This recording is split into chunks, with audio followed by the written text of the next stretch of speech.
برادران اسلام، السلام علیکم ورحمۃ اللہ تعالی وبرکاتہ۔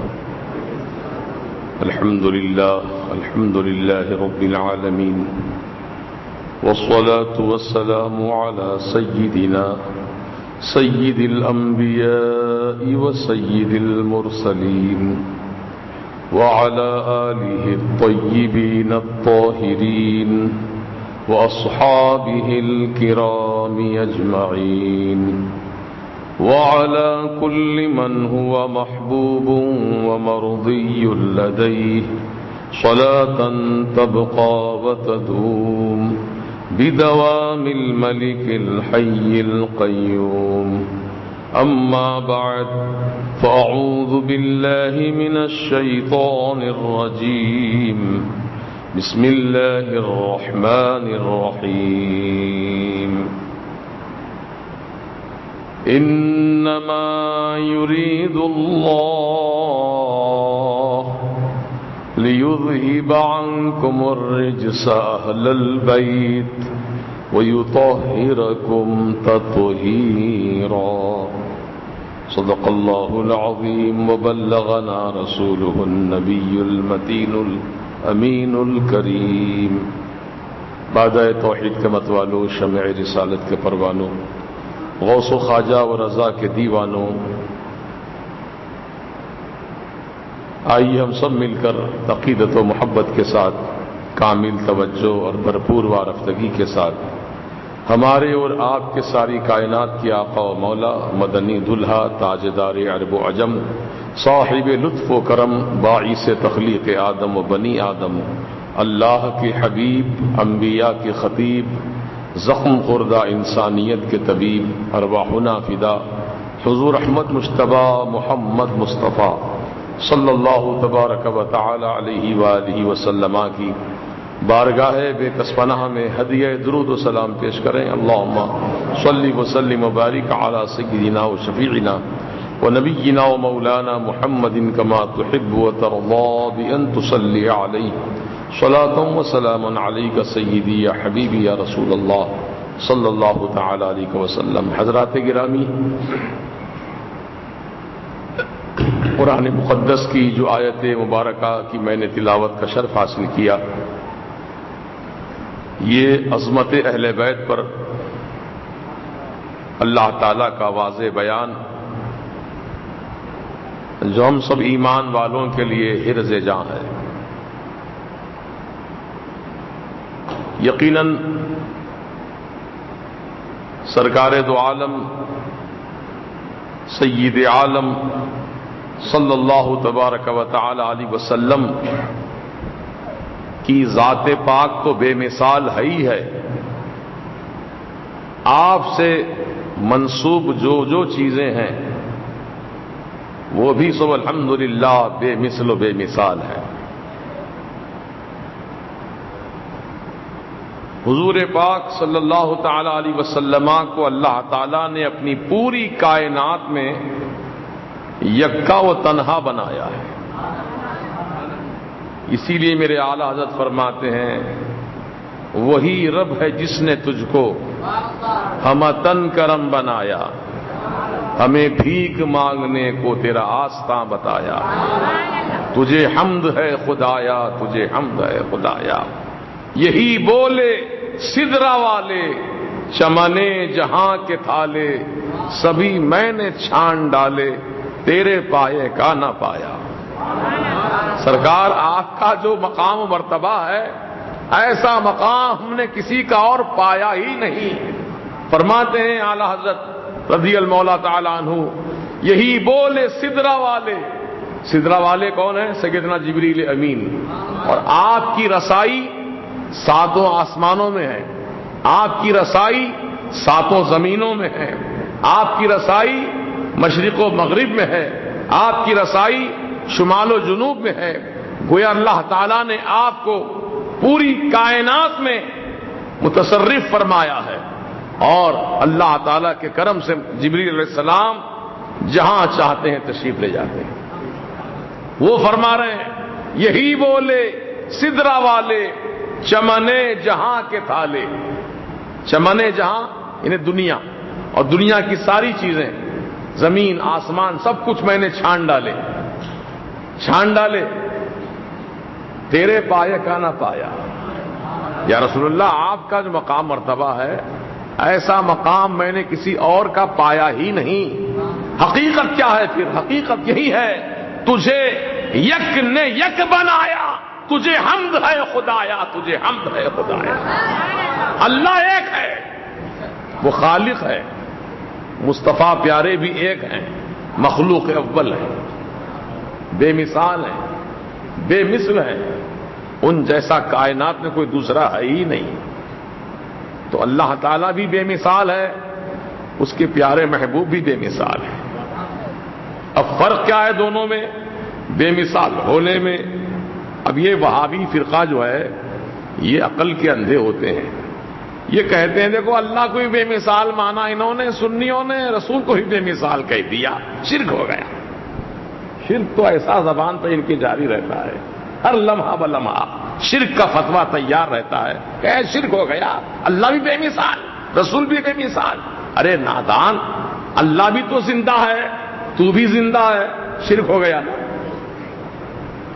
اللہ سمیع و بصیر ہے، سنتا بھی ہے، دیکھتا بھی ہے، انسان بھی سنتا ہے، دیکھتا ہے، یہ شرک ہو گیا نا۔ بولو جی، ہوا نہیں ہوا؟ اللہ کی شان جیسی ہے، اللہ کی صفت جیسی ہے نا، بندے کے اندر بھی وہ صفت پائی جا رہی ہے۔ سمیع بصیر ہے، اللہ سنتا بھی ہے، دیکھتا بھی ہے، انسان بھی سنتا بھی ہے، دیکھتا بھی ہے، اللہ بھی دیکھتا ہے، تم بھی دیکھتے ہو۔ فرق کیا ہوا دونوں میں؟ پھر بہت بڑا فرق ہے، سمجھنے کی ضرورت ہے۔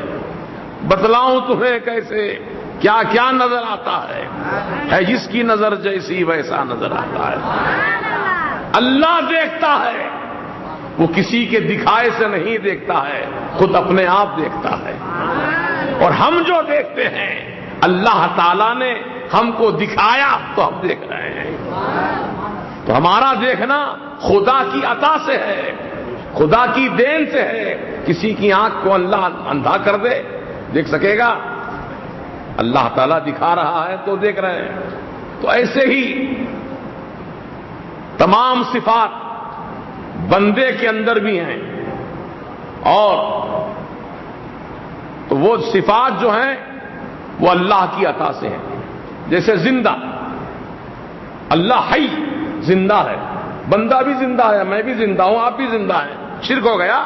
نہیں، اللہ اپنے آپ سے زندہ ہے، اور ہم جو اللہ کی عطا سے زندہ ہیں، یہ فرق ہوا۔ تو اب رسول بھی بے مثال، اللہ بھی بے مثال، تو دونوں ایک جیسے نہیں ہیں۔ بے مثال ہونے میں فرق ہے، اللہ اپنے آپ سے بے مثال ہے، اور رسول کو رب نے بے مثال بنایا تو بے مثال ہے۔ بات سمجھ میں آ گئی نا؟ اب شرک کا فتویٰ نہیں لگانا۔ الحمدللہ ہم اہل سنت و جماعت کا عقیدہ بہت ہی نپا تلا، نکھرا ہوا، پاکیزہ عقیدہ ہے۔ ہمارے عقیدے میں کوئی کھوٹ نہیں ہے، یہاں کوئی چالاکی والی بات نہیں ہے، جو بات حقیقت ہے وہی اس کے اندر ہے۔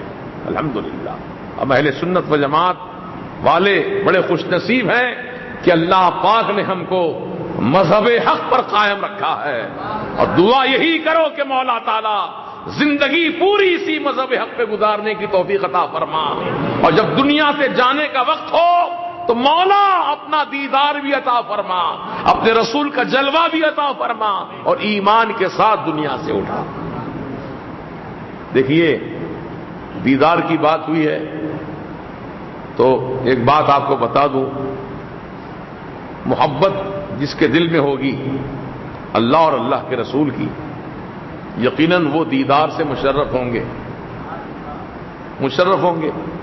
سیدنا امام اعظم ابو حنیفہ رضی اللہ تعالیٰ عنہ نے عالم رؤیا میں، خواب میں اللہ تعالیٰ کا 100 مرتبہ دیدار کیا، 100 مرتبہ۔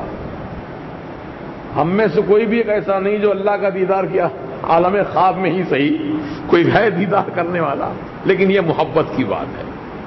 امام اعظم کے سینے میں جو محبت الہی کی تپش تھی، اسی تپش کا یہ فیضان ہے کہ رب تعالیٰ نے 100 مرتبہ اپنا دیدار کرایا۔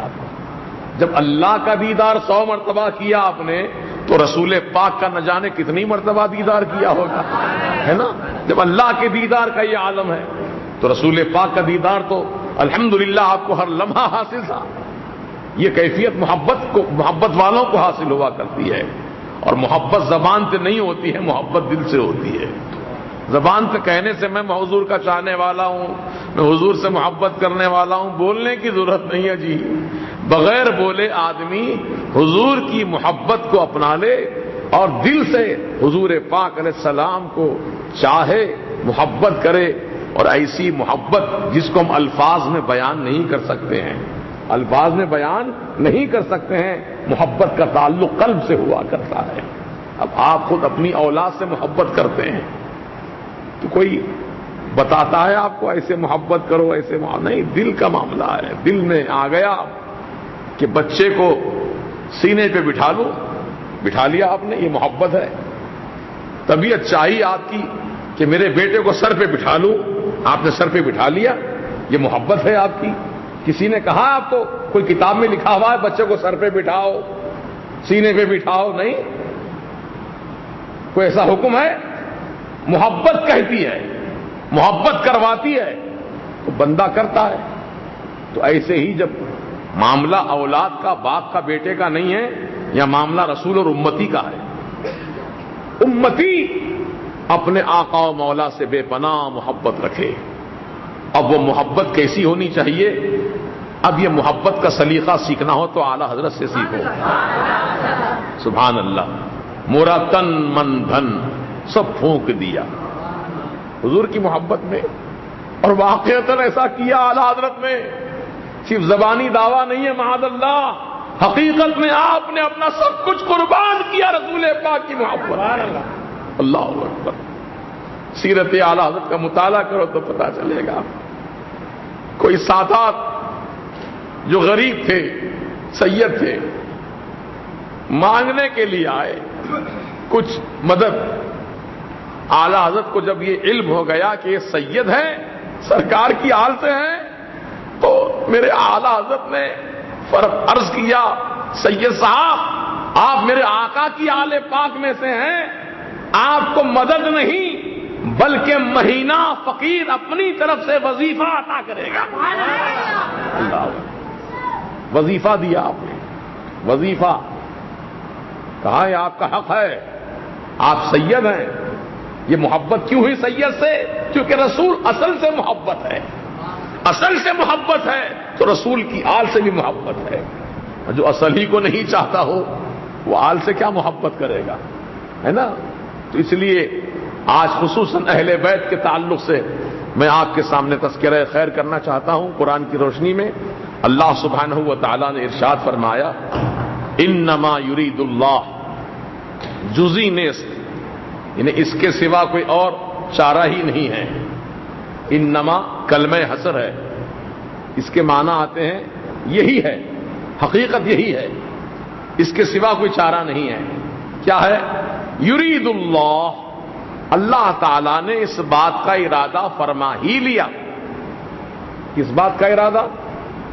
لیذہب عنکم الرجس اہل البیت، اے نبی کے گھر والوں تم سے ہر قسم کی پلیدی، نجاست، گندگی کو دور فرما دے۔ اللہ نے اس بات کا ارادہ فرما لیا کہ تمہارے قریب گندگی کبھی نہ آئے، نجاست کبھی نہ آئے۔ اب گندگی کئی قسم کی ہوتی ہے، ایک گندگی ظاہری ہوتی ہے، ایک گندگی باطنی ہوتی ہے۔ جیسے پیشاب ظاہری گندگی ہے، گوبر ظاہری گندگی ہے، نجاستیں جتنی ہیں سب ظاہری گندگی ہے۔ اور باطنی گندگی کیا ہے؟ بدعقیدگی اختیار کرنا، بدعقیدہ ہو جانا، اللہ اور اللہ کے رسول کے متعلق بدعقیدگی اختیار کرنا، یہ باطنی گندگی ہے۔ تو اللہ تعالیٰ نے اپنے نبی کے گھر والوں کو ظاہری گندگی سے بھی پاک فرما دیا، باطنی گندگی سے بھی پاک فرما دیا۔ ان کا قلب بھی پاک ہے، ان کا جسم بھی پاک ہے۔ جب اللہ کسی بات کا ارادہ فرماتا ہے تو اس کے لیے کوئی مشکل نہیں ہے، قرآن ہی کا فیصلہ ہے۔ اذا اراد اللہ، جب اللہ پاک کسی چیز کا ارادہ فرمائے، اذا اراد اللہ، ارادہ کرے تو کہتا ہے اللہ پاک، فیقول، اللہ فرماتا ہے کن، ہو جا۔ اللہ نے کسی چیز کا ارادہ کر لیا، ارادہ فرما لیا، تو وہ اتنا ہی فرماتا کن، ہو جا، جیسے میں چاہتا ہوں ویسے ہو جا، فیکون، تو وہ چیز ہو جاتی ہے،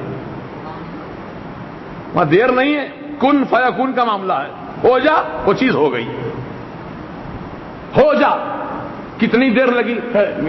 ہم تو انسان ہیں، ہماری زبان ہے، زبان سے الفاظ بولنے میں تاخیر ہو سکتی ہے، ہوتی بھی ہے، الفاظ ادا کرنے میں وقت لگتا ہے، لیکن اللہ پاک ان سب چیزوں سے پاک ہے۔ رب نے فرمایا کن، ہو جا، وہ چیز ہو گئی، وہاں کوئی تاخیر نہیں، وہاں کوئی رکاوٹ نہیں، کوئی بندش نہیں۔ تو اللہ تعالیٰ نے نبی کے گھر والوں سے فرما دیا کہ تم پاک ہو جاؤ، ہو گئے پاک، پاک ہو گئے۔ وہ ایسے پاک ہیں کہ سبحان اللہ، وہ جس مقام پر قدم رکھ دیتے ہیں وہ جگہ بھی پاک ہو جاتی ہے، وہ ایسے پاک ہیں۔ ان کی نسبت کس سے ہے؟ رسول اعظم صلی اللہ تبارک و تعالی علیہ وسلم سے ہے۔ اور میرے سرکار ظاہری باطنی ہر اعتبار سے میرے سرکار پاک ہیں، پاکیزہ ہیں، اور طاہر بھی ہیں، مطہر بھی ہیں۔ طاہر پاک، مطہر ایسے پاک ہیں کہ جس پہ نظر کرم ڈال دیتے ہیں اس کو بھی پاک فرما دیتے ہیں، وہ ایسے پاک ہیں، وہ مطہر ہیں، سبحان اللہ۔ اب جیسا کہ صحابہ کرام ایمان لانے سے پہلے، حضور کی صحبت پانے سے پہلے کسی اور رنگ میں تھے، کسی اور ڈھنگ میں تھے، ہے نا، لیکن سرکار کی نظر کرم نے ان کو ایسا پاک بنا دیا، ایسا پاک بنا دیا کہ میرے سرکار نے خود ان کی تعریف میں یوں ارشاد فرمایا، اصحابی کالنجوم بأیہم اقتدیتم اہتدیتم، میرے تمام صحابہ ستاروں کے مانند ہیں، جیسے ستارے چمکتے ہیں، ستاروں سے روشنی حاصل کی جاتی ہے، ملاح کشتی چلانے والے، جہاز چلانے والے ستاروں کی مدد سے اپنی منزل کا پتہ پاتے ہیں، میرے صحابہ بھی ایسے ہی ستارے ہیں۔ تم میرے صحابہ کی جماعت میں سے کسی ایک صحابی کی پیروی کرو گے تم ہدایت والے ہو جاؤ گے۔ صحابہ تو بہت ہیں، لیکن ان صحابہ کی جماعت میں کسی ایک صحابی کی بھی تم اقتداء کر لو، پیروی کر لو، ان کے نقش قدم پر عمل پیرا ہو جاؤ، ہدایت والے ہو جاؤ گے، یہ آقا نے فرمایا۔ تو ان کا معیار زندگی کتنا بلند ہے کہ ان کا کوئی عمل، ان کا کوئی کردار قرآن و حدیث سے ہٹ کر نہیں ہوتا ہے۔ اس لیے حضور نے فرمایا میرے تمام صحابہ ستاروں کے مانند ہیں۔ حضور نے ان کو ایسا نکھارا، ایسا سنوارا کہ ان کی زندگیوں کو ہمارے لیے مشعل ہدایت بنا دیا، ہے نا، مشعل ہدایت بنا دیا۔ اب آنکھ بند کر کے صحابی کے طریقے پہ عمل کرو، ہدایت والے ہو جاؤ گے۔ اور رب نے کیا فرمایا قرآن میں؟ فَإِنْ آمَنُوا بِمِثْلِ مَا آمَنْتُمْ بِهِ فَقَدِ اهْتَدَوْا، اگر تم ایمان لاؤ ان صحابہ کی طرح، بِمِثْلِ مَا آمَنْتُمْ، جیسے صحابہ ایمان لائے ویسے تم ایمان لاؤ، فَقَدِ اهْتَدَوْا، تو اللہ پاک نے فرمایا تحقیق وہ ہدایت والے ہو گئے۔ اللہ بھی فرما رہا ہے کہ صحابہ کی طرح جو ایمان رکھتے ہیں وہ ہدایت والے ہیں، اور نبی فرما رہے ہیں کہ میرے صحابی کے نقش قدم پہ چلو گے ہدایت والے بن جاؤ گے۔ تو ہدایت پانا ہے تو صحابہ کی طرح ایمان رکھو، صحابہ کے نقش قدم پہ چلو۔ اب صحابہ کرام رضوان اللہ تعالی علیہم اجمعین، جس میں اہل بیت کرام بھی شامل ہیں، وہ بھی صحابہ بھی ہیں، اہل بیت بھی ہیں، دو طرفہ ان کو اعزاز حاصل ہے۔ ایک اہل بیت ہونے کا، دوسرے صحابی رسول ہونے کا. جتنے اہل بیت ہیں سب صحابہ ہیں. حضور کے اولاد بھی پاک جو ہیں وہ صحابی بھی ہیں، اولاد بھی ہیں. تو اس اعتبار سے ان کا مقام صحابہ سے اونچا ہے، کیونکہ حضور سے نسبت بھی ہے اور صحابی بھی ہیں. دو نسبتیں ہیں، ایک اولاد ہونے کی نسبت، دوسرے صحابی ہونے کی نسبت. تو اللہ تعالیٰ نے ان کی محبت کو لازم قرار دیا ہے جو سرکار مدینہ علیہ الصلوۃ والسلام کی اولاد پاک ہیں، جو ان کے خاندان والے ہیں، جو ان کے گھر والے ہیں، جو ان کے اہل بیت ہیں، جو ان کے قرابت دار ہیں. ان سے محبت کرنا ہر ایمان والے کے لیے لازم ٹھہرا دیا گیا کہ ان کی محبت کے بغیر ایمان مکمل نہیں ہو سکتا. ایمان کو مکمل کرنا ہے تو اہل بیت کی محبت کو اپنانا ہے. اب محبت کسے کہتے ہیں؟ اہل بیت کی محبت. محبت کے تقاضے یہ ہیں کہ سب سے پہلے اہل بیت کا کردار اپناؤ، اہل بیت کے عمل کو اپنے لیے مشعل راہ بناؤ. جیسا کہ تمام اہل بیت کرام کا زندگی کا مطالعہ کریں آپ تو پتہ چلے گا کہ ہر اہل بیت کی ایک جدا گانا شان ہے. اب اہل بیت میں سیدۃ النساء سیدہ فاطمہ زہرا شہزادی رسول رضی اللہ تبارک و تعالی عنہا، کیا کردار ہے آپ کا! سبحان اللہ، سبحان اللہ. آپ کا پردہ کیسا پردہ تھا، اور آج کی ہماری ماں بہنیں جو پردہ کرتی ہیں ان کا پردہ کیسا ہے. سیدہ فاطمہ زہرا کا پردہ کیسا تھا اور آج ہماری ماں بہنوں کا پردہ کیسا ہے. ذرا فاطمہ زہرا کے پردے کو تو دیکھو، ذرا ان کے پردے کی اہمیت کو سمجھو، ان کے پردے کی کیفیت کو جانو. اور تم جب ان کی کنیز ہو، جب ان کی نام لیوا ہو، تو تمہارا پردہ بھی سیدہ فاطمہ زہرا جیسا پردہ ہونا چاہیے. زمانے کو مت دیکھو، زمانہ کدھر جا رہا ہے نا. لوگ تو اکثر یہی دیکھتے ہیں فیشن. فیشن کیا ہے؟ برقع کیسا ہونا چاہیے، زمانہ کیسا برقع تیار کر رہا ہے. یہ نہیں دیکھتے کہ سیدہ فاطمہ زہرا کا پردہ کیسا تھا. آئیے بتاتا ہوں آپ کو. میں نجران کے ایک علاقہ ہے مدینہ شریف کے قریب میں جس کا نام نجران ہے. آج بھی یہ علاقہ موجود ہے. نجران میں عیسائیوں کی آبادی تھی، اور وہ لوگ ہمارے سرکار کی نبوت کو ماننے سے انکار کرتے رہے، اللہ کی کتاب یعنی قرآن پاک کو ماننے سے انکار کرتے رہے. حالانکہ حضور نے ان کو معجزے دکھائے، دلیلیں پیش کی، ہدایت کا پیغام دیا، لیکن ماننے کو تیار نہیں. جب آدمی ہٹ دھرمی پہ آ جاتا ہے نا تو مانتا نہیں ہے. بہت سے ایسے افراد ہیں دنیا میں جو ہٹ دھرمی والے ہیں، نہیں مانتے. کتنی سچی بات ہو نہیں مانتے. اب ہدایت نہیں ہے ان کی قسمت میں. ختم اللہ علی قلوبہم، ان کے دلوں پہ اللہ نے مہر لگا دی ہے. اب ہدایت جا نہیں سکتی دل کے اندر، گمراہی نکل نہیں سکتی دل کے اندر سے. وہ ہدایت پر نہیں آتے، گمراہی پہ جمے رہتے ہیں. تو نجران کے عیسائیوں نے حقانیت کو ماننے سے انکار کیا، تو رب تعالی نے ایک آخری موقع نجران کے عیسائیوں کو دیا. کیا کہہ کر؟ فَقُلْ تَعَالَوْا نَدْعُ أَبْنَاءَنَا وَأَبْنَاءَكُمْ وَنِسَاءَنَا وَنِسَاءَكُمْ وَأَنفُسَنَا وَأَنفُسَكُمْ ثُمَّ نَبْتَهِلْ فَنَجْعَلْ لَعْنَةَ اللَّهِ عَلَى الْكَاذِبِينَ. محبوب، اے میرے پیارے محبوب، تم فرماؤ، نجران کے عیسائیوں سے فرماؤ کہ آؤ تم بھی اپنے عورتوں کو لے کر آؤ، ہم بھی اپنی عورتوں کو لے کر آتے ہیں. تم بھی اپنے بیٹوں کو لے کر آؤ، ہم بھی اپنے بیٹوں کو لے کر آتے ہیں. اور تم بھی آؤ اور ہم بھی آتے ہیں. کہاں آتے ہیں؟ ایک میدان میں. پھر آنے کے بعد ثم نبتہل، ہم مباہلہ کریں گے، مباہلہ کریں گے۔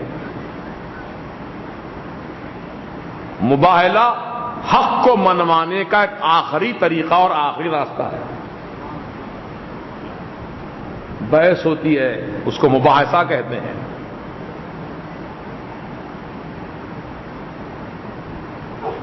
پھر اس کے بعد کی منزل ہے مناظرہ، مباحثہ، بحث، مباحثہ، مناظرہ۔ مناظرہ کسے کہتے ہیں؟ اظہارا للصواب۔ مناظرہ اس لیے کیا جاتا ہے کہ حق کو ثابت کیا جائے، حق کو ظاہر کر دیا جائے، اس کا نام مناظرہ ہے۔ اب بعض لوگ ایسے ہٹ دھرم ہوتے ہیں، نہ مباحثہ کو تیار ہوتے ہیں، نہ مناظرہ کو تیار ہوتے ہیں، مانتے ہی نہیں ہیں، تو ان کے لیے آخری راستہ مباہلے کا ہے، مباہلہ۔ تو اللہ نے یہی فرمایا قرآن میں، محبوب ان نجران کے عیسائیوں سے آپ فرما دیجئے کہ تم بھی اپنے اہل و عیال کو لے کر آؤ اور میں بھی اپنے اہل و عیال کو لے کر آتا ہوں، پھر ہم مباہلہ کریں گے، اللہ کی بارگاہ میں دعا کریں گے، اللہ جو جھوٹا ہے اس پہ اپنی لعنت بھیج دے۔ اور واقعتاً مباہلے کی کیفیت یہ ہوتی ہے کہ واقعتاً جو جھوٹا ہوتا ہے، کاذب ہوتا ہے، دجال ہوتا ہے، اللہ کا عذاب فوراً اترتا ہے اور اس کو اللہ تعالیٰ نیست و نابود کر دیتا ہے جو جھوٹا ہے، اور جو حق پر ہے اللہ اس کو ثابت قدم رکھتا ہے، سلامت رکھتا ہے۔ تو حضور پاک علیہ السلام پر جب یہ آیت نازل ہوئی تو حضور نے اپنے گھر کی خواتین میں سے کس کو منتخب کیا مباہلے کے لیے؟ سیدہ فاطمہ زہرا کو رضی اللہ تعالیٰ عنہ۔ کہا شہزادی چلو، اللہ کا دین، اللہ کے دین کو سچا ثابت کرنے کے لیے چلو میرے ساتھ مباہلے کے لیے۔ سیدہ فاطمہ زہرا اپنے آقا و مولا کے حکم پر لبیک و سعدیک کہتی ہیں اور سر سے لے کے پاؤں تک چادر میں ڈھک جاتی ہیں، پردہ کر لیتی ہیں۔ پردہ ایسا تھا، سر کے بالوں سے لے کے پاؤں کے ناخن تک پردہ ہی پردہ ہے، جسم کا کوئی حصہ عضو نظر نہیں آ رہا ہے۔ سرکار مدینہ علیہ السلام نے فرمایا علی تم کو بھی میرے ساتھ چلنا ہے مباہلے کے لیے۔ حضرت مولا علی کو لیا، حسن مجتبی، امام حسین علی مقام، ان دونوں نواسوں کو لیا اور چل پڑے حضور مباہلے کے لیے میدان کی طرف۔ تو چلنے کا انداز ایسا تھا کہ سامنے حضور ہیں سب سے آگے، اور حضور کی گود میں امام حسین ہیں، اور حضور کے دامن کرم کو پکڑ کے چل رہے ہیں امام حسن، اور حضور کے پیچھے سیدہ فاطمہ زہرا چل رہی ہیں، اور فاطمہ زہرا کے پیچھے مولا علی چل رہے ہیں۔ پردے میں ہونے کے باوجود پردہ در پردہ، سیدہ فاطمہ زہرا بیچ میں ہیں، آگے سرکار ہیں، پیچھے مولا علی ہیں۔ کوئی نظر بھی ڈالے تو سرکار نظر آئیں، پیچھے سے دیکھے تو مولا علی نظر آئیں، فاطمہ زہرا بیچ میں ہے۔ اب پردہ ایسا پردہ کہ اللہ اکبر، جب چل رہے ہیں زمین پر پاؤں رکھتے ہیں تو حضور پاک علیہ السلام اپنا پاؤں مبارک جب زمین پہ رکھ کے اٹھاتے ہیں قدم آگے بڑھانے کے لیے، تو سیدہ فاطمہ زہرا چونکہ حضور کے پیچھے تھی تو حضور کے پاؤں اٹھاتے ہی سیدہ فاطمہ زہرا اسی مقام پر اپنا پاؤں رکھتی تھی۔ سیدہ فاطمہ زہرا جب پاؤں اٹھا دیتی آگے بڑھنے کے لیے تو مولا علی فاطمہ زہرا کے قدم پر اپنا قدم رکھ دیتے۔ تو گویا نیچے حضور کا قدم پاک، بیچ میں سیدہ فاطمہ زہرا کا قدم پاک، اوپر مولا علی کا قدم پاک، ہے نا؟ یہ ترتیب ہے چلنے کی، غور کیجئے کیسا پردہ ہے۔ کیسا پردہ ہے؟ اے میری ماں بہنوں، میری آواز تم سن رہی ہو تو خدا را ایسا پردہ کرو جیسا سیدہ فاطمہ زہرا نے کیا تھا۔ کیا مطلب؟ چلنے کا انداز ایسا کیوں رکھا کہ سرکار کے نشان قدم پر فاطمہ اپنا قدم رکھ رہی ہیں، فاطمہ کے نشان قدم پر مولا علی اپنا قدم رکھ رہے ہیں؟ کیوں ایسا؟ کہ آگے پیچھے نہیں چل سکتے تھے؟ ادھر ادھر پاؤں نہیں ڈال سکتے تھے؟ اسی پر رکھنے کی کیا ضرورت پڑی؟ تو بتا دیا گیا کہ سیدہ فاطمہ زہرا کے بدن کو دیکھنا تو دور کی بات ہے، آپ کے قدم کے نشان کو بھی نہ زمین دیکھ سکی نہ آسمان دیکھ سکی۔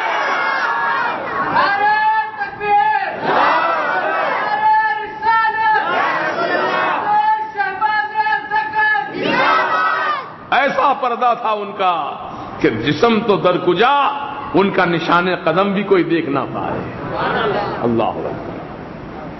تو اے سیدہ فاطمہ زہرا کی نام لینے والیوں، فاطمہ زہرا کا کردار بھی تو اپناؤ، ان کی سیرت طیبہ پہ عمل کرو۔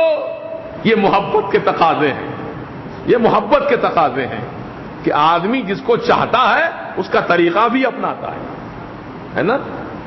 اب بہت سے میرے مریدین الحمدللہ جیسے میں لباس پہنتا ہوں وہ بھی ویسے ہی لباس پہننے کی کوشش کرتے ہیں، جیسے میں ٹوپی پہنتا ہوں وہ بھی ویسی ٹوپی پہننے کی کوشش کرتے ہیں، ہے نا؟ اکثر یہ دیکھا گیا کہ مرید اپنے پیر کی نقالی کرتا ہے، پیر کے رنگ کو اپناتا ہے، پیر کا لباس کیسا ہے مرید بھی ویسا ہی لباس پہنتا ہے۔ یہ طریقہ ہے چلا آ رہا حضور کے زمانے سے، سمجھ گئے؟ تو ہمارا صرف ایک معاملے میں ایسا نہیں ہونا چاہیے، ہر معاملے میں ہر چیز پر غور کرو، مرید اپنے پیر کی ہر حرکت پر نظر رکھے، ہر حرکت پہ نظر رکھے، کیونکہ پیر جو حرکت کرتا ہے وہ اپنے پیر کے نقش قدم پہ چلتا ہے، اور پیر جو حرکت کر رہے ہیں وہ اپنے پیر کے نقش قدم پہ چل رہے ہیں۔ تو ہوتے ہوتے بات کہاں تک پہنچتی ہے کہ سرکار مدینہ راحت قلب و سینہ سید عالم صلی اللہ تبارک و تعالی علیہ وسلم تک پہنچتی ہے۔ الحمدللہ ہم حضور پاک علیہ السلام کی در حقیقت پیروی کرتے ہیں، اپنے پیر کی نہیں پیروی، حضور کی پیروی کر رہے ہیں۔ بات یہاں سے وہاں تک پہنچتی ہے، جیسے کہ الحمدللہ ہم ٹوپی پہنتے ہیں اور ٹوپی پر امامہ باندھتے ہیں، اور ایسا باندھتے ہیں کہ ٹوپی نظر نہیں آتی، ٹوپی نظر نہیں آتی۔ یہ ہمارے اسلاف کا طریقہ ہے۔ شملہ باندھنے کا طریقہ بتایا گیا، جس کو امامہ ہم کہتے ہیں، کہ اس طرح باندھو کہ اوپر کا جو حصہ ہے کپڑا ڈھکا رہے پورا، ٹوپی نظر نہیں آنی چاہیے۔ اب بہت سے لوگ شملہ تو باندھتے ہیں، ٹوپی پوری طرح نظر آتی ہے، تو معلوم ہوا یہ طریقہ رسول نہیں ہے، یہ طریقہ رسول نہیں ہے، بلکہ حضور پاک علیہ السلام ٹوپی کے اوپر سے امامہ شریف کا کپڑا پوری طرح باندھتے تھے، ٹوپی نظر نہیں آتی تھی۔ آپ کہیں گے کیسے معلوم آپ کو نہیں آتی تھی نظر؟ تو اس کی وجہ یہ بتائی گئی کہ سرکار مدینہ علیہ السلام اپنے سر مبارک میں تیل لگاتے تھے، تیل لگاتے تھے سر میں، وہ تیل ٹوپی چوستی تھی، اور ٹوپی کا تیل ٹوپی کے اوپر جو امامہ شریف کا کپڑا ہوتا تھا وہ بھی کپڑے کو تیل لگا رہتا تھا۔ تو معلوم ہوا ٹوپی پر کپڑا رہتا تھا تبھی تو تیل آیا اس کے اندر، اگر کپڑا ٹوپی پہ نہ ہو تو تیل نہیں لگے گا کپڑے کو۔ سر کا تیل ٹوپی میں اور ٹوپی کا تیل امامہ کے کپڑے میں، تو معلوم ہوا سرکار ایسا امامہ پہنتے تھے کہ جو پوری ٹوپی حضور کی چھپی رہتی تھی۔ ہر چیز پہ غور کرنا ہے، ایسے نہیں ہے میاں کہ جیسے چاہے ویسے انداز اپنا لو۔ اب آج کل نیا انداز، نیا فیشن نکلا ہے، کان کے اوپر سے امامہ باندھنے کا طریقہ، کان پورے کھلے نظر آتے ہیں، جبکہ سرکار مدینہ علیہ الصلوۃ والسلام نے امامہ شریف باندھا اور تمام صحابہ نے باندھا، بزرگان دین نے باندھا، تو کان کی لول کی نظر آنا ہے، باقی کان چھپا رہنا ہے. سمجھ رہے ہیں؟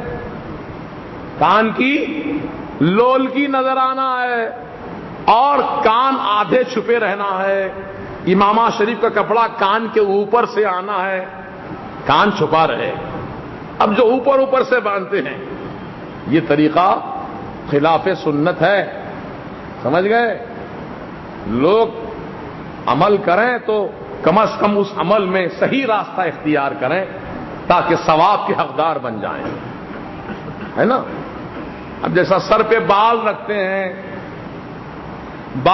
ہیں سر پر، سبھی رکھتے ہیں، لیکن اگر ہمارے بال آقا کی سنت کے مطابق ہوں تو بال ایک ایک بال بھی ہمارے لیے ثواب اور نیکی کا ذریعہ بن جائے گا.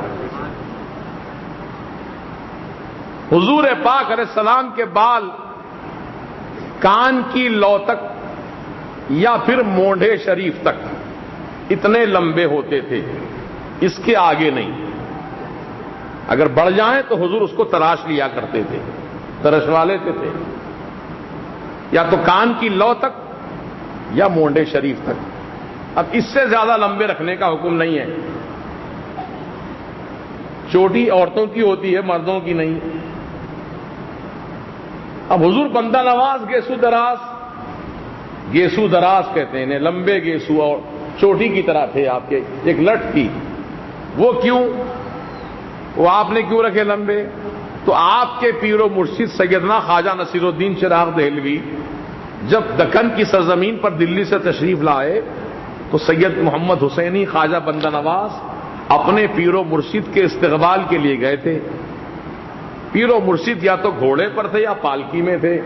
تو آپ نے اپنے پیر و مرشد کا گھٹنے کو بوسا دیا، گھٹنے کو. تو پیر و مرشد نے فرمایا سید محمد اور نیچے، تو پنڈلی کو چوما.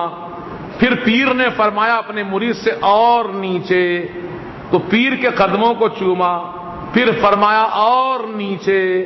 تو اور نیچے کیا ہوتے ہیں؟ نالین ہوتے ہیں. نالین کو چوما اور نیچے. تو روایت یہ ہے کہ گھوڑے پر آپ تھے تو گھوڑے کی رکاب کو چوما. اب گھوڑے کی رکاب کو چومنے کے بعد پھر فرمایا اور نیچے. تو گھوڑے کی ٹانگ ہے نیچے، اور کیا ہے؟ تو گھوڑے کی ٹانگ کو چوما اور نیچے. جھکتے گئے تو اس عرصے میں آپ کے زلف پاک کی کچھ بالوں کی لہ وہ اٹک گئی کیل میں، میخ میں اٹک گئی. اور پیر کے حکم کی تعمیل میں آپ نے تاخیر نہیں کی. وہ بال اٹکے ہوئے تھے اور آپ جھکے جا رہے تھے. بالوں کے جڑوں میں سے خون نکل رہا تھا، لیکن آپ نے ان بالوں کو الگ نہیں کیا، بلکہ چومتے رہے یہاں تک کہ گھوڑے کے سم کو، یعنی آخری جو کھر ہوتا ہے، کھر کو چوما. اس نے لمبے ہو گئے بال، کھینچے گئے بال لمبے ہو گئے. تو زندگی بھر ان بالوں کو آپ نے کاٹا نہیں، کیونکہ پیر کی محبت میں بال لمبے ہوئے تھے، ان کو رکھ لیا. یہ وجہ بتائی گئی اس کی. سمجھ گئے آپ؟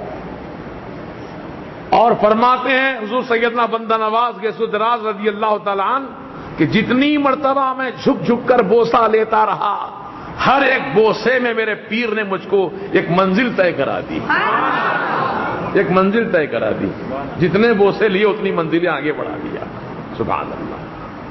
تو پیر کی یادگار تھی وہ زلف معمری، آپ نے چھوڑ لیے تھے لمبے، بس ایک ہی حصہ تھا، پورے بال نہیں تھے. اب جو لوگ پورے بال لمبے کر دیتے اور کہتے ہیں رے بندہ نواز کے بال لمبے تھے، ہم بھی انہی کی. تو بندہ نواز نے اپنے پیر کی محبت میں کیل میں اٹک گئے تھے تو لمبے ہو گئے. تم کیوں رکھے ہو؟ اس کی وجہ تسمیہ بتاؤ، کیوں رکھے ہو؟ ہے نا؟ نقل بھی عقل سے کی جاتی ہے نا بھائی.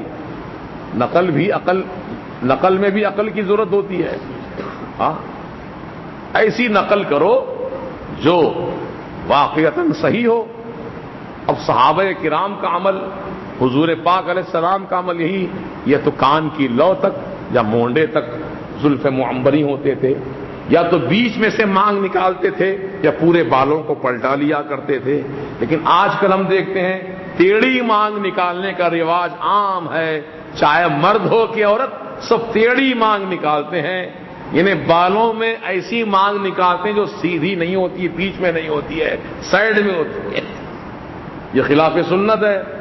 الحمدللہ میرے سرکار نے 20 سر سے مانگ نکالی تھی، سیدھی مانگ.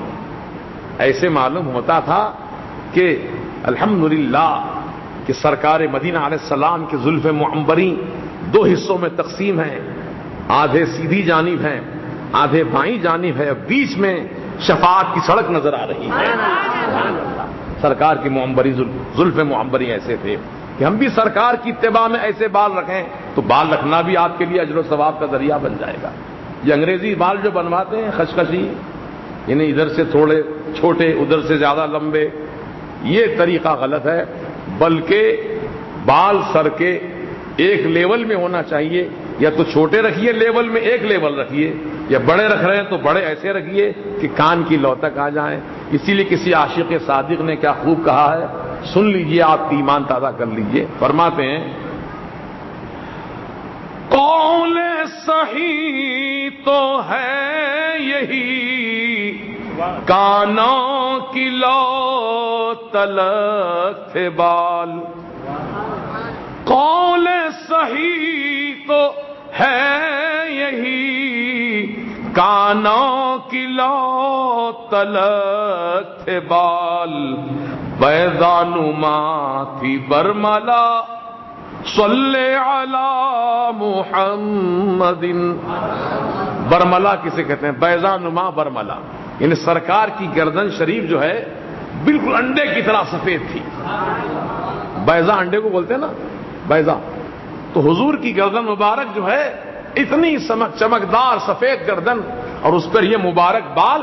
سبحان اللہ، کیا سرکار کا حسن و جمال ہے کہ خدا کی قسم حسن یوسف بھی ان کے سامنے شرمندہ نظر آتا ہے. وہ ایسے حسین و جمیل ہے خدا کی قسم کہ کائنات میں ان جیسا کوئی دوسرا ہے ہی نہیں ہے. تو اس رسول پاک علیہ السلام کی آل سے بھی محبت رکھو، حضور سے بھی محبت رکھو. اور محبت کا تقاضا یہ ہے کہ سرکار نے جو طریقہ اپنایا تم بھی وہ طریقہ اپناؤ، اہل بیت نے جو طریقہ اپنایا تم بھی وہ طریقہ اپناؤ. عورتوں کے لیے میں نے مثال دی حضور کے شہزادی کا پردہ کیسا تھا، اور مردوں کے لیے میں نے ایک حضور کی مثال دی کہ سرکار کے بال کہاں تک تھے، ہے نا. کم از کم اتنی پیروی تو ہم کر سکتے ہیں. ایک ایک بات پہ عمل کیجئے، انشاءاللہ دھیرے دھیرے ترقی ہوتی جائے گی. کیونکہ آدمی جب چھوٹا وزن اٹھاتا ہے، جیسے 10 کلو کا وزن اٹھا لیا آسانی سے، تو انشاءاللہ 10 کلو اٹھاتے اٹھاتے اتنا عادی ہو جائے گا، کل کے دن 20 کلو بھی اٹھا سکتا ہے. 20 کلو اٹھانے والا عادی ہو جائے گا، 50 کلو بھی اٹھا سکتا ہے. 50 کلو وزن اٹھانے والا وقت آنے پر کنٹل بھی اٹھا سکتا ہے، 100 kg بھی اٹھا سکتا ہے. دیکھتے نہیں ہم والوں کو، آپ پیٹھ پہ بڑا بڑا تھیلا ڈالے آرام سے چلتے ہیں، وزن اٹھا لیتے ہیں، کوئی تکلیف نہیں ہوتی، کیونکہ عادی ہو چکے ہیں وزن اٹھانے کے وہ لوگ. تو جو لوگ سنتوں پر عمل کرنے کے عادی ہو جاتے ہیں، تو آج آپ چھوٹی چھوٹی سنت پہ عمل کریں گے تو انشاءاللہ وقت آنے پر بڑی سنت پہ بھی عمل کرنا آپ کے لیے بھاری نہیں ہوگا، آسانی سے عمل کر جائیں گے انشاءاللہ. چھوٹی چھوٹی قربانی دو، وقت آنے پر بڑی قربانی بھی آپ دینے کے قابل ہو جائیں گے، ہے نا. انشاءاللہ یہ طریقہ ہوتا ہے. اللہ پاک مجھ بولنے والے کو اور آپ سبھی سننے والوں کو عمل کی توفیق عطا فرمائے، اور رسول پاک اور آل رسول سے محبت عطا فرمائے. عزیزان محترم، چونکہ آنے والا مہینہ محرم الحرام شریف کا ہے، اس ماہ مبارک میں مختلف جگہوں پر محرم شریف کے جلسہ یاد حسین رضی اللہ تعالیٰ عنہ کے جلسے منعقد ہوں گے. اس کی تفصیلات انشاءاللہ آپ کے سامنے وقتاً فوقتاً بیان کی جاتی رہیں گی. تو آپ حضرات سے ادباً گزارش ہے کہ اپنے اپنے محلوں میں، مسجدوں میں، گھروں میں ذکر حسین کی محفلیں سجائیے، ذکر حسین کی محفلیں منعقد کیجیے، اور کردار حسینی کو اپنائیے. نمازوں کی پابندی کیجیے. نماز چونکہ اہم ہے، اتنی اہم ہے کہ امام حسین نے میدان کربلا میں بھی، جبکہ آپ کا سب کچھ لوٹ لیا گیا، لیکن نماز کو نہیں چھوڑا، نماز کو قائم رکھا اپنے آخری وقت تک. سجدے ہی کی حالت میں آپ نے شہادت کا جام نوش کیا. یہ امام حسین کا کردار ہے. لہذا ہم حسینی غلام ہیں، تو ہم سب کا کردار یہ ہونا چاہیے کہ چاہے دنیا میں کچھ انقلاب آ جائے، لیکن ہم کو نماز نہیں چھوڑنی ہے. انشاءاللہ بولیے نا، نماز نہیں چھوڑنی ہے. جہاں سنی مسجد ہو، سنی امام ہو، نماز وہاں ادا کر لو. اور جہاں سنی مسجد نہیں، سنی امام نہیں ہے، تنہا نماز پڑھ لو مگر چھوڑو مت. نماز تو پڑھنا ہے مگر وہابی کے پیچھے نہیں پڑھنا ہے, سنی امام کے پیچھے پڑھنا ہے. کس کے پیچھے؟ سنی امام کے پیچھے, کیونکہ الحمدللہ سنی ہے. کیا ہے؟ اچھا 25 تاریخ کے دن بکر کے چمڑے 3,090 کے حساب سے 2,70,000 مانگا. پہلے دن 25 تاریخ کے بیل کے چمڑے ٹوٹل اماؤنٹ بھی کر پاتے.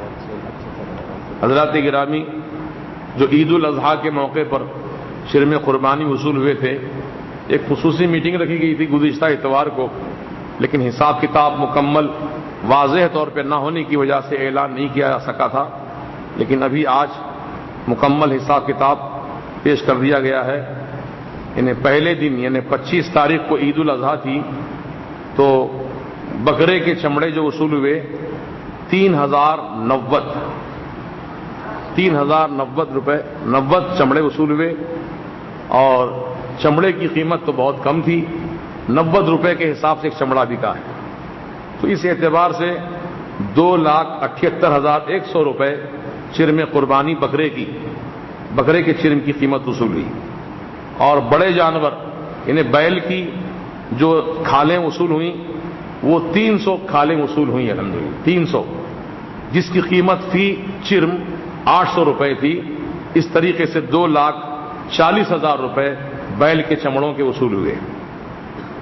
دوسرے دن 417 بکرے کے چمڑے وصول ہوئے اور 112 بیل کے چمڑے وصول ہوئے. تو دوسرے دن کی قیمت ہے بکروں کے چمڑے کی 37,530 روپے اور بیل کے چمڑوں کی قیمت ہے وہ 90,600 روپے. تیسرے دن 62 چمڑے بکرے کے وصول ہوئے جس کی قیمت 5,580 روپے اور بیل کے چمڑے وصول ہوئے 20 جس کی قیمت ہوئی جملہ 16,000 روپے.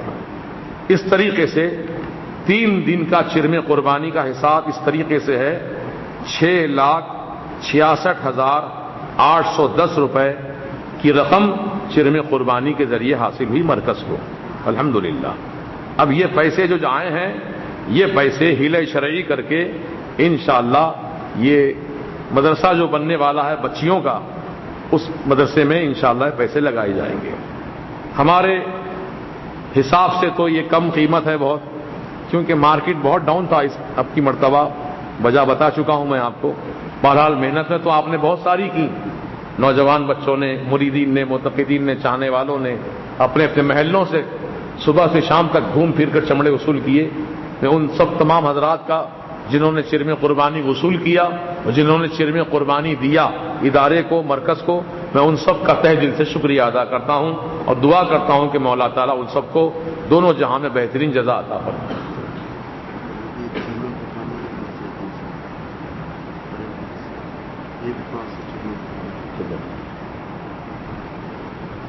چرم کے پیسے ہمارے کیا نام آپ کا فیاض میاں نے 500 کتنے 700 روپے ان کے پاس کچھ چمڑے آئے تھے انہوں نے بھیج دیے ہیں. 700 روپے کی رقم اس میں اور ایڈ کر لی جائے گی انشاءاللہ. یہ جملہ 6,66,810 کے بجائے ہو جائیں گے. یہ 700 جوڑ لیجئے, اس میں 1,510 ہو جائیں گے انشاءاللہ. الحمدللہ ہمارے مرکز میں جو بھی رقم آتی ہے اس کا باضابطہ کلیئر حساب کتاب ہوتا ہے, جو خرچ ہوتا ہے اس کا بھی حساب کتاب ہوتا ہے. اللہ کا کرم ہے کہ پوری دیانتداری ایمانداری کے ساتھ یہاں پر کام انجام دیے جاتے ہیں. 3 دن کا خرچ بھی ڈال دیا ٹوٹل بھی ڈال دیا. ابھی آپ نے تو آمدنی کی بات سنی, اب خرچ بھی سن لیجئے. 3 دن میں جو ٹرانسپورٹیشن جو چمڑے لائے گئے, کوئی آٹو میں لایا, کوئی ٹرالی میں لایا, کوئی لاری میں لایا, اس طریقے سے اور دیگر پیٹرول کا خرچہ, کچھ بچوں نے پیٹرول کے لیے پیسے لیے کیونکہ گاڑی میں پیٹرول نہیں تھا تو وہ مرکز کے چمڑے وصول کرنے کے لیے پیٹرول ڈلا کر گھومے پھرے محلوں میں. تو اس طریقے سے اور دیگر ان کے کھانے پینے کے اخراجات جو سینٹروں پہ بچے بیٹھے تھے ان کے لیے سب انتظامات کیے گئے. تو جملہ قیمت اس کی ہوئی خرچ ہوا 68,400 روپے. 68,400 روپے اخراجات ہوئے. اب اس کی تفصیل پوری ہمارے پاس سیدھا لکھی ہوئی ہے. جس کسی صاحب کو بھی دیکھنا ہو تفصیل وہ کسی بھی وقت ہمارے مقبول میاں سے رابطہ کر کے دیکھ سکتے ہیں. الحمدللہ آپ نے محنت کی, وصول کیا, تعاون کیا مرکز کا، اللہ پاک آپ سب کو جزائے خیر دے، اور مزید تعاون کرنے کی میں امید رکھتا ہوں کہ یہ کام ابھی ہمارا ختم نہیں ہوا ہے، ابھی تو کام شروع ہوا ہے، کہ جب تک ہم کو یہ کام پورا انجام نہیں پہنچانا ہے اس وقت تک ہم کو یہ کام میں مدد کرنا ہی ہے۔ نبیر اعلی حضرت استاد زمن حضور امین شریعت حضرت علامہ مولانا سبطین رضا خان صاحب قبلہ مدد اللہ النورانی کی صحت ناساز ہے، اللہ پاک اپنے کرم سے اپنے پیارے محبوب کے صدقے میں حضرت علامہ سبطین رضا صاحب قبلہ کو صحت کاملہ شفاء عاجلہ عطا فرما دے۔ جادو ٹونے سے بچنے کا وظیفہ بتائیے۔ سورہ فلق سورہ ناس 21 مرتبہ پڑھ کے دم کر لیجئے، اور سورہ بقرہ کا آخری رکوع بھی پڑھ کے دم کر سکتے ہیں۔ کچھ لوگ کہتے ہیں کہ داڑھی نہیں رکھے تو گناہ نہیں ہے، اس پر کچھ وضاحت فرمائیے۔ داڑھی رکھنا سنت رسول ہے جو واجب کے حکم میں ہے تو سنت لیکن واجب کے حکم میں ہے، اور اس کی حد بتائی گئی، 1 مٹھی 2 انگل رکھنا افضل ہے، 1 مٹھی رکھنا سنت موقدہ ہے، اور 1 مٹھی سے کم رکھنا داڑھی یہ فسق و فجور کی علامت ہے۔ لہذا جو داڑھی 1 مٹھی سے کم رکھ کے نماز پڑھاتا ہے اس کے پیچھے ہماری نماز نہیں ہوگی، وہ فاسق کہلائے گا۔ اب مزید مسائل جاننا چاہتے ہیں آپ تفصیلی مل کے علماء سے معلومات کر لیں۔ جمیل میاں کی نانی کے پیر میں فریکچر ہو گیا ہے، اللہ تعالیٰ ان کو صحت کاملہ عطا فرما دے۔ محمد نیاز علی کی طبیعت خراب ہے، مولا تعالیٰ نیاز علی کو بھی صحت تامہ عطا فرما دے۔ رضوانہ بیگم کے لیے اچھا رشتہ منتخب فرما کر مولا ان کے لیے شادی کا انتظام فرما دے۔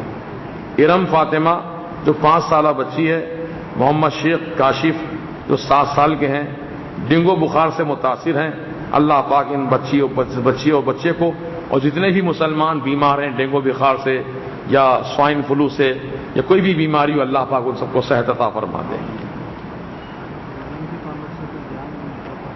جلسہ یاد حسین رضی اللہ تعالیٰ عنہ بعد نماز عشاء بروز چہارشنبہ مسجد گڈھا رحمت نگر یوسف گڑا میں مقرر ہے۔ اس جلسے کو یہ فقیر انشاءاللہ مخاطب کرے گا، چہارشنبے کے دن بعد نماز عشاء مسجد گڈھا رحمت نگر یوسف گڑا۔